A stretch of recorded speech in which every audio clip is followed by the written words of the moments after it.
여호수아 강의 12번째 시간입니다. 말씀의 제목은 승리에는 왕도가 없습니다. 승리에는 왕도가 없습니다. 라는 제목으로 하나님 말씀 증거하도록 하겠습니다. 본문의 말씀은 여호수아 8장 1절부터 있는 말씀입니다. 같이 한번 읽어보도록 하겠습니다.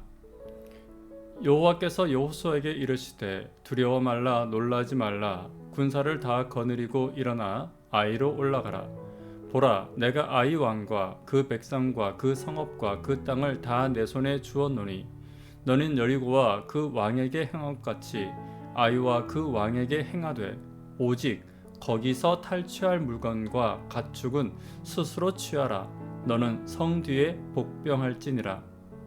이에 여호수아가 일어나서 군사와 함께 아이로 올라가려 하여 용사 3만 명을 뽑아 밤을 보내며 그들에게 명하여 가로되 너희는 성읍 뒤로 가서 성읍을 향하고 매복하되 그 성읍에 너무 멀리 하지 말고 다 스스로 예비하라.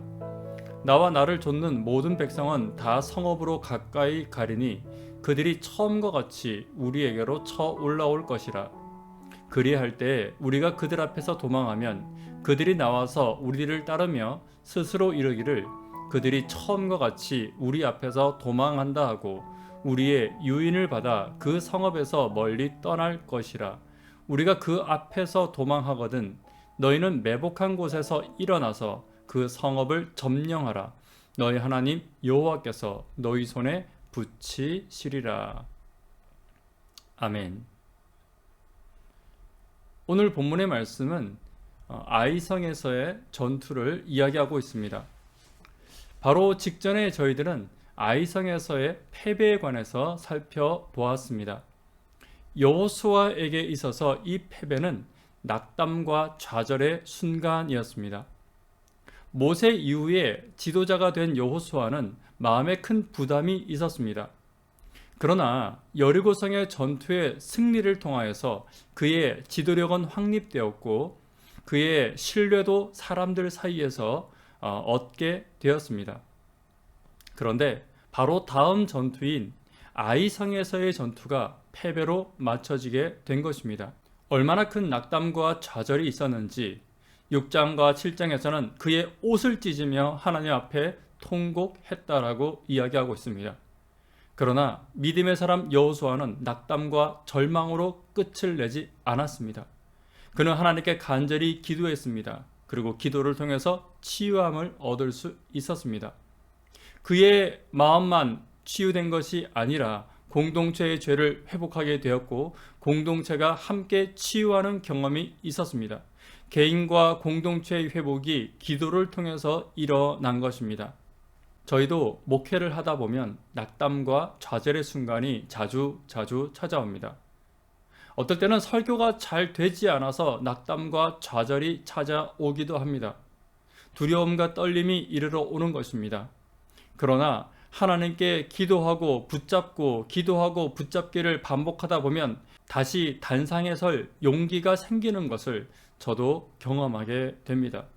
기도는 이처럼 나 자신을 치유할 뿐만 아니라 공동체와 더불어 치유되는 능력이 기도에는 있는 것입니다. 이것을 먼저 기억해 주시기를 부탁드립니다.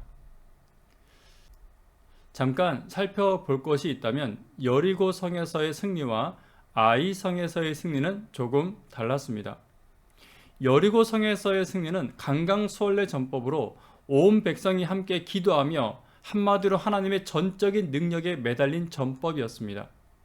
그러나 아이 성에서의 승리는 매복하고 쫓기는 듯하며 상대를 유인하는 전략과 전술이 있는 싸움이었습니다. 오늘은 이처럼 본문을 통하여서 하나님께서 주신 승리를 우리가 어떻게 삶에서 이어나갈 수 있을지에 관하여 함께 살펴보도록 하겠습니다. 어제 승리하고 오늘 패배하는 인생이 아니라 계속해서 승리를 이어가는 인생들이 되기를 간절히 바랍니다. 첫 번째는 기적을 맛보면 실력을 기르라 라는 것입니다. 하나님 안에서 한번 기적을 맛보았다고 해서 계속해서 기적만을 기다리는 신앙이 아니라 기적을 맛본 이후에 더 성숙되고 자라나는 신앙을 가져야 한다는 것입니다. 홍해에서의 전략과 요단강에서의 전략은 전혀 달랐습니다. 홍해는 모세 한 사람의 신앙으로 갈라졌습니다. 그러나 요단강은 모두의 신앙이 협력되어서 갈라졌습니다. 이스라엘 백성들의 신앙이 그만큼 발전된 것입니다. 만나로 인하여 축복을 받았던 이스라엘 백성들은 가나안 땅에 들어와서는 농작물을 통하여 축복을 받았습니다. 그런데 농작물이 축복이라는 사실을 그들은 이전에는 미처 몰랐을 것입니다. 만나는 하늘로부터 내려온 것입니다. 농작물은 어떻습니까? 농작물을 키우는데 필요한 물과 햇빛과 공기와 그 모든 땅에 있는 것들은 다 하나님께서 주신 것입니다. 다시 말하면 만나를 하나님께서 주신 것으로 여긴다면 당연히 농작물도 하나님께서 주신 것으로 여길 수 있는 것이 믿음과 신앙입니다. 이전에 그들은 광야에서 하나님을 잘 몰랐을 때에는 만나만 하나님이 주신 것으로 여겼을 것입니다. 그러나 이제 그들의 신앙이 자라나서 농작물 역시 하나님이 주신 것으로, 하나님이 열매 맺게 하시는 능력으로 하나님이 주신 것임을 그들은 알 수 있었던 것입니다. 이것이 자라남입니다. 여리고는 기적적인 능력으로 무너뜨렸지만 아이성은 인간의 전력과 하나님의 협력으로 자라난 이스라엘 백성들의 모습을 저희들 볼 수 있는 것입니다. 사도행전 1장부터 6장과 7장 이후의 내용은 상반되고 상이한 내용을 다루고 있습니다. 1장부터 6장에는 기적으로 말씀이 전파되는 것을 우리가 볼 수 있습니다. 그런데 말씀을 전하는 사람 입장에서도 기적과 함께 나아갈 때 그들은 담대하게 말씀을 전할 수 있었습니다. 그런데 그들의 사역이 점점 더 무르익고 그들의 신앙과 그들의 믿음이 점점 더 자라남에 따라서 기적이 아니라 이제는 성령의 능력으로, 말씀의 능력으로 말씀을 전하기 시작한 것입니다. 기적을 통하여 확신을 얻었던 자들이 이제는 성령의 능력에 대하여서도 확신하는 모습으로 자라나고 있었다는 것입니다. 기적을 통하여 말씀을 전한다면 분명히 말씀을 전하는 입장에서도 더 능력 있게 말씀이 전해질 것입니다. 그러나 이것은 어디까지나 처음 신앙입니다. 이제 전하는 자의 신앙이 자라나서 성령의 능력을 깨닫게 되고 말씀의 능력을 깨닫게 된다면 기적에 대한 확신보다 더 큰 확신을 가지고 성령의 사역과 말씀의 사역을 이룰 수 있게 되더라는 것입니다. 지금 하나님께서 저와 여러분들에게 바라시는 신앙은 성령의 사역과 말씀의 사역에 더 확신을 가지는 신앙과 믿음일 것입니다. 아무쪼록 저와 여러분들과 함께하는 성령의 능력과 동행하는 말씀의 능력을 기적처럼 확신 있게 전하시는 저와 여러분 되기를 간절히 바랍니다. 두 번째는 균형을 유지해야 한다는 것입니다. 여호사는 한 번 승리했습니다. 그런데 그 승리와 더불어서 그에게 자라나지 않은 것이 하나 있었습니다. 그 자라나지 않은 것이 그의 균형을 무너뜨린 것입니다. 하나님께서는 여호수아에게 이렇게 말씀하십니다. 여호와께서 여호수아에게 이르시되 내 손에 잡은 단창을 들어 아이를 가리키라. 여러분, 이 모습을 보면 어떤 모습이 떠오르지 않습니까? 바로 아말렉과의 전투에서 모세의 손을 붙잡았던 여호수아의 손이 이제 하늘을 향해 들리기 시작한 것입니다. 여호수아는 아말렉과의 전투에서 모세의 기도를 통하여 승리하는 모습을 보았습니다.